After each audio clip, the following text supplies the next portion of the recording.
करो। नमस्कार, JP news से मैं संजय कुमार कर्ण लेकर आया हूँ जांच पड़ताल की इस कड़ी में आज मैं एक ग्रामीण क्षेत्र के एक फुटबॉल मैदान में मौजूद हूँ। मेरे पीछे बहुत सारे युवाओं को आप देख रहे होंगे जो बैठे हुए हैं, कुछ खड़े हैं। उधर थोड़ा सा दिखाइए, उधर प्लेग्राउंड में बहुत सारे प्लेयर्स लोग जो है क्रिकेट कोई फुटबॉल खेल रहे हैं। यह बेरोज़गारों का यहाँ समूह है और हम यहाँ पर जानने का प्रयास करते हैं युवाओं में कि नई सरकार केंद्र की जो बनी है, मोदी सरकार 3.0, ये जो है ये नई सरकार से नए युवा लोग क्या उम्मीद सजाए हुए हैं कि 10 साल तो बेरोज़गारी दूर नहीं कर पाए, लेकिन हम जानने का प्रयास करते हैं कि ये लोग जो बेरोज़गार युवा लोग हैं ख़ास करके, तो इनका क्या उम्मीद है, क्या उम्मीद सजाए हुए हैं। हम यहाँ से जानने का प्रयास करते हैं, युवा से बारी बारी से हम पूछेंगे। देखते हैं कि क्या नाम हुआ। मेरा नाम सचिन कुमार हुआ। हाँ, बताइए, ये नई सरकार जो मोदी जी का शपथ ग्रहण हुआ है नया अभी, तो इस नई सरकार से आप युवा लोग क्या उम्मीद रखते हैं? हम जो भी युवा पढ़ते लिखते हैं उनका एक ही मोटिव रहता है कि वो ज़्यादा से ज़्यादा सरकार उनको रोज़गार मुहैया करवाए। बाकी तो अभी जो इस बीजेपी सरकार का हाल है वो हम लोग देख ही रहे हैं। रोज़गार के नाम पे ये आउट है। अभी अग्निवीर योजना बीजेपी सरकार की एक योजना थी, उसके बारे में क्या कहना है? अग्निवीर योजना के लिए जो हमारे मुख्यमंत्री बिहार के थे नीतीश कुमार, वो भी इस चीज़ के लिए वहाँ सदन में बात किए कि अग्निवीर को ख़त्म किया जाए। और जो राहुल गांधी जो विपक्ष का नेता हैं वो पहले से इस चीज़ का अगुवाई कर रहे हैं कि अग्निवीर को जल्द से जल्द ख़त्म किया जाए। कब तक होता है वो देखते हैं। चलिए, इनका कहना है कि बेरोजगारों की बेरोज़गारी दूर हो। और भी देखते हैं, युवा लोग यहाँ पर हैं, टहल रहे हैं, हम उनसे भी बात करते हैं। क्या नाम हुआ आपका? अमीश कुमार। अमीश जी, नई सरकार मोदी जी की तीसरी बार शपथ ग्रहण ले चुकी है, तो नई सरकार से युवा लोग, बेरोज़गार युवा खास करके, क्या उम्मीद सजाए हुए हैं? जल्द से जल्द रोज़गार मुहैया किया जाए। खास करके गवर्नमेंट सेक्टर में जो कि जॉब समाप्ति हो गई है, जैसे कि पिछले कांग्रेस सरकार में हम लोग देखते थे पर साल ग्रुप डी का एक जॉब आता ही था, जो कि ये बीजेपी सरकार में देखने को नहीं मिल रही है। जो भी है उसका छंटनी किया जा रहा है। तो हम सरकार से यही उम्मीद करते हैं कि कुछ बेरोज़गार खास करके युवा लोग पर ध्यान दें और जल्द से जल्द जितना जल्दी हो सके रोज़गार मुहैया कराया जाए। रोज़गार मुहैया कराया जाए, आप उम्मीद रखते हैं, भरोसा लगता है कि ये सरकार जो है बीजेपी सरकार, मोदी सरकार तीसरी बार जो बनी है, बेरोज़गारी दूर करने में सफल होंगे? देखिए, 3 टर्म में तो 2 टर्म में तो एक तरफा फैसला अपना सुना रहे थे। अब की बार ऐसा है जो विपक्ष भी मजबूत है। उम्मीद है कि मोदी सरकार अब वो फैसला नहीं ले पाएगी जो कि एक तरफा फैसला ले पाती थी। अब विपक्ष भी मजबूत है, तो उस स्थिति में हमें उम्मीद है विपक्ष से भी जो लोग रोज़गार के लिए लड़ाई लड़ेंगे सदन में। और मोदी जी भी से उम्मीद है जो कि बेरोज़गारी और महंगाई पर थोड़ा ध्यान दे दे। चलिए, इनका भी वही कहना है। मिला जुला के जितना भी युवा हैं, हम और कुछ युवा से हम बात करेंगे, रोक करके प्रयास करते हैं बात करने का। लेकिन अभी जितने भी युवा लोग हैं सभी खेलने में मशगूल हैं और कुछ लोग जो हैं जो बात करने से कतराते भी देखते हैं। युवा लोग जो, हम जब कैमरा लेके बढ़ते हैं तो जगह छोड़ करके यहाँ से दूर चले जाते हैं। हम प्रयास करते हैं बात करने का, दिखाते हैं, लेकिन इस प्लेग्राउंड का आप नज़ारा देख सकते हैं, कितना युवा लोग हैं। क्या नाम हुआ? बलराम कुमार। बलराम जी, नई सरकार से युवा लोग, आप युवा बेरोज़गार युवा लग रहे हैं, तो क्या उम्मीद लगाए हुए हैं नई सरकार से? नई सरकार से तो हमको फ़िलहाल उम्मीद नहीं है, देखते हैं कहाँ तक उतरते हैं सरकार, लेकिन फ़िलहाल तो उम्मीद अभी कुछ नहीं हम कर सकते हैं सरकार से। जहाँ तक पहले 2014 से अभी तक देख रहे हैं, रोज़गार को मतलब तो बर्बाद करके रख दिया पर्सनल युवा के लिए। अग्निवीर योजना के बारे में क्या कहना है? क्या बोले, अभी तक में 4 बार मेरिट से छट चुके हैं हम लोग। मतलब अग्निवीर करके हम लोग का मनोबल तो बहुत मतलब बच्चा लोग का और ख़राब कर दिया। उसके बाद और क्या क्या टेस्ट और जोर के मतलब सेना को बहुत कमज़ोर करके रख दिया है। अग्निवीर योजना जो है, इस प्रकार से युवाओं का जो क्रेज़ था सेना में जाने का, उसका इंटरेस्ट घटा है, लगता है आपको? देखिए, क्रेज़ तो घट ही गया है, लेकिन बेरोज़गारी के कारण बच्चा लोग अभी फॉर्म डाल रहा है। नहीं तो फॉर्म को खुशी से नहीं डाल रहा है, सिर्फ बेरोज़गारी के कारण डाल रहा है। नहीं तो 21,000 में कहाँ से पेट भरेगा? आप ही बताइए, कुछ हो सकता है 21,000 में? तो ये मैंने सरकार से उम्मीद लगा सकते हैं, लेकिन भरोसा नहीं है। वही उम्मीद कर रहे हैं लेकिन भरोसा नहीं है इस सरकार पे। हाँ, अब देखिए विधानसभा का चुनाव होता है, इसमें क्या होता है, लेकिन केंद्र सरकार से तो बेरोजगारी के मतलब पूरा। नीट का एग्ज़ाम हुआ था, नीट का एग्ज़ाम के बारे में आप लोग जानते हैं कि उसमें पेपर लीक हुआ है, बहुत बड़ा कहता है कि धांधली का आरोप है, तो कितना लड़का लोग इसमें भी निराश हो जाता है, क्या कहना है इसका? अब उतना मेहनत करके नीट का एग्ज़ाम, तो एग्ज़ाम कितना उसका एग्ज़ाम हार्ड होता है। अब जब कितना बच्चा मेहनत करके उसके बाद लीक हो जाता है। जो बच्चा मेहनत करके जो बच्चा को क्वेश्चन ऐसे मिल जाएगा, जो बच्चा उतना मेहनत करके आया, दोनों काहे ना निराश तो होना लाजमी बनता है, निराश ज़रूर होगा। क्या नाम हुआ आपका? बलराम यादव।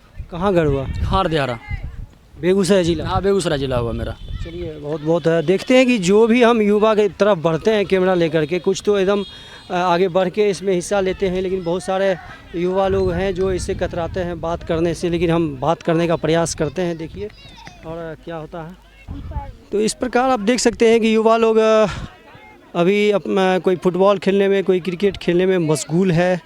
जहाँ तक हम जिस लड़के से भी बात किए हैं, उनका कहना है कि हम उम्मीद तो कर सकते हैं, लेकिन भरोसा कम है इस बीजेपी सरकार पर।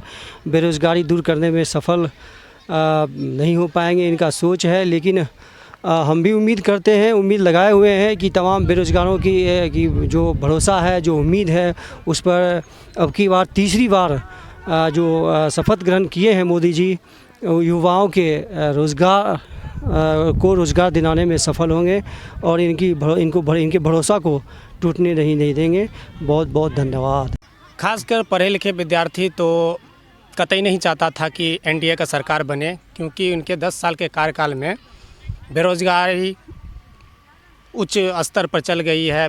बेरोज़गारी, महंगाई और भी कई मुद्दे हैं जिस पे उन्होंने 7 चरण के चुनाव हुआ भारत में। उन्हें किसी भी चीज़ों पर बेरोज़गारी, शिक्षा, स्वास्थ्य पे बात नहीं की। उन्होंने भैंस, मंगलसूत्र ऐसी अनगढ़ बातें कर के उन्होंने धर्म जैसे मुद्दे पर उन्होंने बात किया। शिक्षा, स्वास्थ्य और रोज़गार के बारे में उन्होंने बात किया ही नहीं। और जहाँ तक रही बात देश का जो वर्तमान स्थिति है, वो अराजकता के माहौल में है। हम जैसे पढ़े लिखे युवाओं ने एनडीए के सरकार को सपोर्ट नहीं किया, हम इंडिया अलायंस को सपोर्ट किए, ताकि वो उनके जो गारंटी पत्र आया था, उन्होंने शिक्षा, स्वास्थ्य और लोगों को हिस्सेदारी का बात किया था। हम लोग ने पूरे जोर से इंडिया अलायंस को सपोर्ट किया ताकि एक अच्छी सरकार आए। जो 10 साल के कार्यकाल में जिन्होंने अच्छे काम नहीं किए, वो इंडिया अलायंस की तरफ से उन्होंने घोषणा पत्र में उन्होंने सब चीज़ जाहिर करके लिख के दिया था। और राहुल गांधी जी अपना साइन करके दिए थे, मल्लिकार्जुन खड़गे साहब जी अपना साइन करके दिए थे कि हमने हमारा मैनिफेस्टो में ये सब जो हमारी इंडिया अलायंस की सरकार बनेगी तो इन सब चीज़ों पर हम काम करेंगे। शिक्षा, स्वास्थ्य और रोज़गार जो बड़ी मुद्दा है आम जनता, उस पर ज़्यादा नहीं जाना है। ज़्यादा ये समझना ये है कि सरकार बन चुकी है एनडीए की, तो एनडीए की तीसरी बार जो सरकार बनी है, तो बेरोज़गार युवा उसे क्या उम्मीद पाले हुए? तो इनके मैनिफेस्टो में रोज़गार के बारे में कुछ मेंशन किया ही नहीं था, तो हम इन पर क्या उम्मीद रखेंगे। जहाँ तक बात रही इनकी सरकार बनाने की, तो पिछले बार इन्होंने पूर्ण बहुमत में थे बीजेपी पर्सनली, और इस बार है कि वो 2 अलग क्षेत्रीय नेताओं को अपने इंडिया गठबंधन में जोड़ करके उन्होंने सरकार बनाई है। जैसे चंद्रबाबू नायडू, वो एक अलग मानसिकता के लोग हैं, जिन्होंने बोला कि जो हज पे जाएंगे उनको 1 लाख रुपया देंगे। आप अपने नई सरकार के साथ आप ये कहते कि हम पढ़े लिखे बेरोज़गार जो अभी घूम रहे हैं, खेल रहे हैं या घर बैठे हुए हैं, उसके रोज़गार के लिए हम बात करते। किसी भी सरकार को चाहिए कि मेन मुद्दा क्या होना चाहिए, आम जनता को सुख सुविधा, स्वास्थ्य व्यवस्था पर ध्यान देनी चाहिए, ताकि हमारा देश जब शिक्षित होगा तो एक अच्छी मुकाम पर जाएगा, विश्वगुरु की ओर अग्रसर होगा। इन सब चीज़ों पर उन्होंने ध्यान नहीं दिया। अभी कोई हीरा व्यापारी जाएगा हीरा खरीदने, उसको 3% जीएसटी लेगा। हम लोग अपने बच्चे को बढ़िया इंस्टीट्यूट में पढ़ा नहीं पाते हैं क्योंकि 18% जीएसटी लगता है। हम लोग मुश्किल से अच्छे तरह से लोग जीने में असहाय है क्योंकि रोज़गार नहीं है, काम धंधा नहीं है। खास करके बिहार में 40 लोकसभा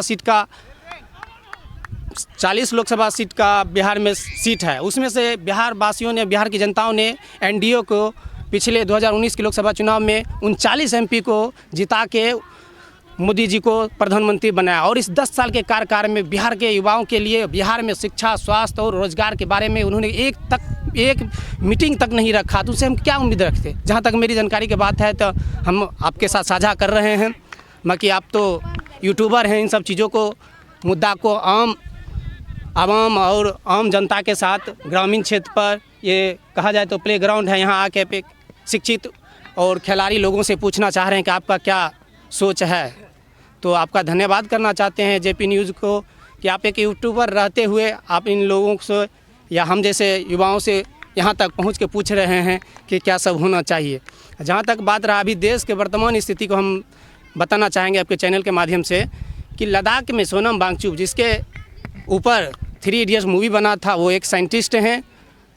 लद्दाख की खूबसूरती, वहाँ के जो पर्यावरण वातावरण है उसमें अवैध खनन हो रहा है। उन्होंने 22 दिन तक नमक पानी पिए थे।